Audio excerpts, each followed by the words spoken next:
Okay, hey guys, welcome back to another episode of Witches of the Moon. I am your one of your I am one of your hosts, Dia, aka OrioFOrioAoasis.com. And if you don't know, the information will be somewhere below. Um, this week we you heard that? My dogs are tripping. This week we're talking about how to include children and non-pagan family into your tradition, into your religion.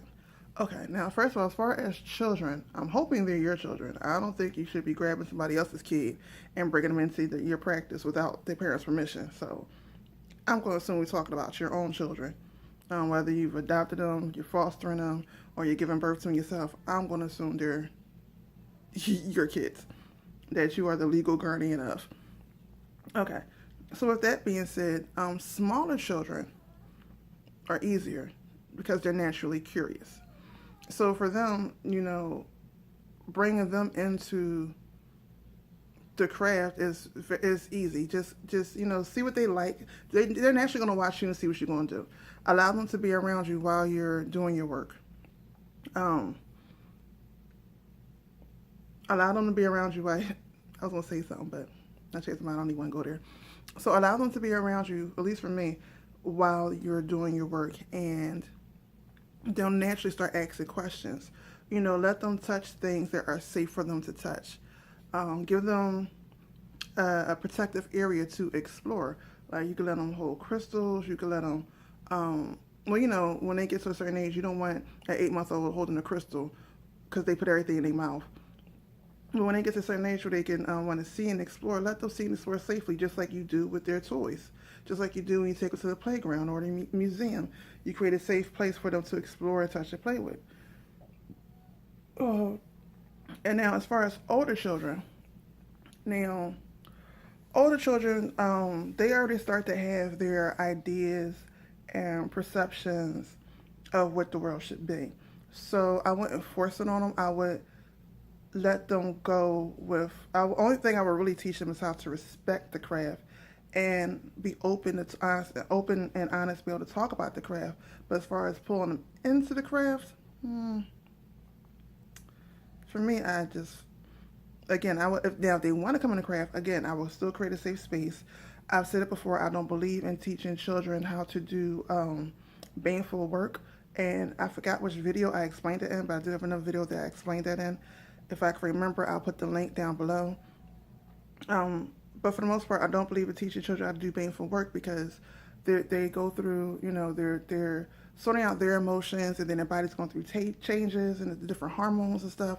So, with baneful work, that can mess somebody's life up forever. So, a 5-minute flash of anger is not worth giving them that much power to do something to somebody. Now, as far as your non-pagan family,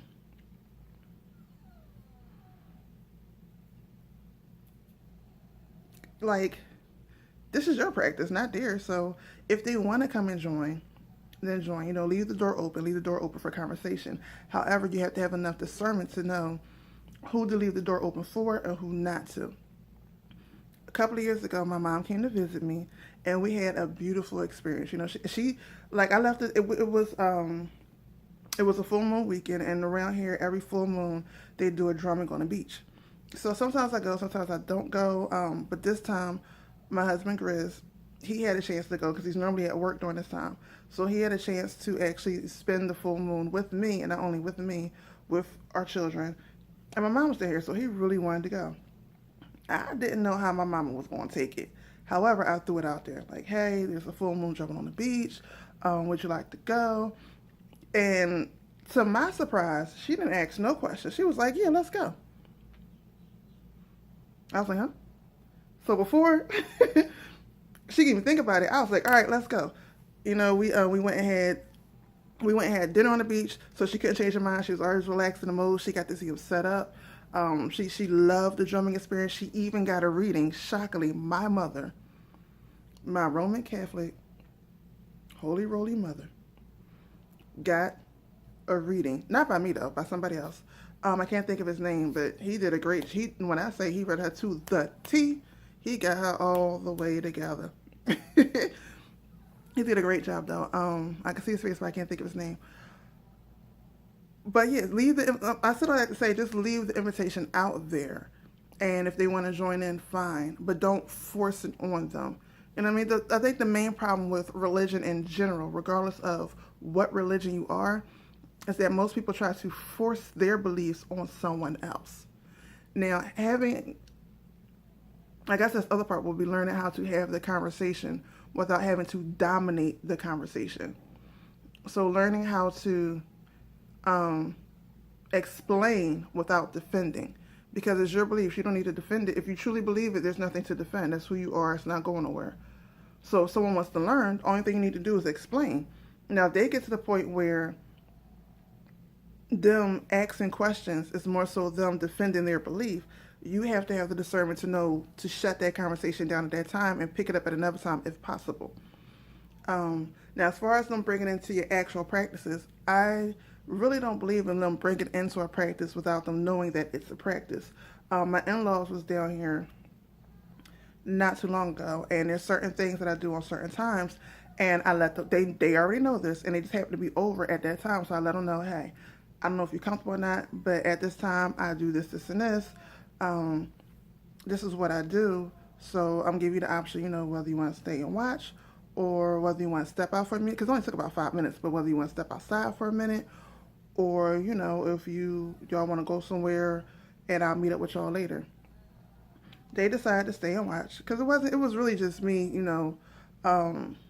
feeding my altars, so it didn't really take that long. It wasn't like a whole in-depth ritual, it was me just feeding my altars.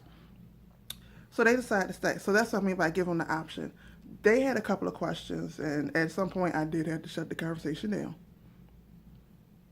Hey, they Church of God in Christ. They don't play that type of people. So for them to even stay in that was shocking. And, my father-in-law at the time ended up taking a crystal home with him, shockingly. And I introduced them to, like, crystal waters and things, like, just let them try it. Because they was wondering what I was drinking, and it was a crystal water. And I let, they asked me a couple of questions. I explained it to them.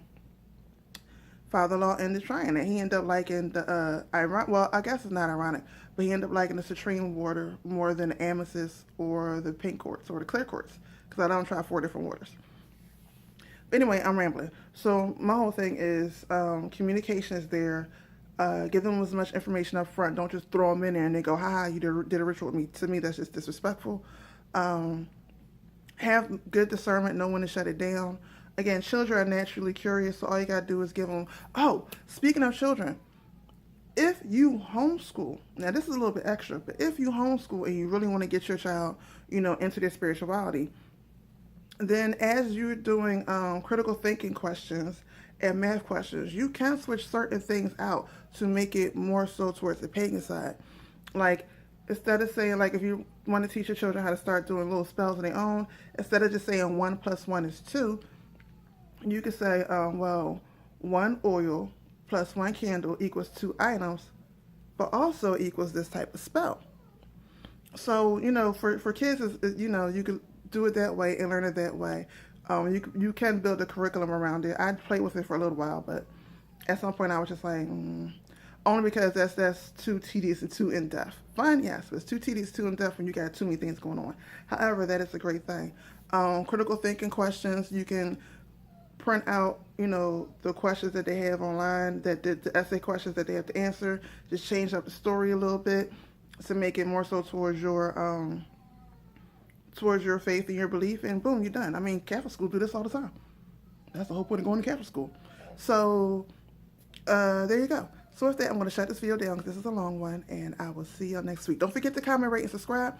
Don't forget to watch everybody else's videos because they probably have better information on that than me, ironically. But I'll see you next week. Peace.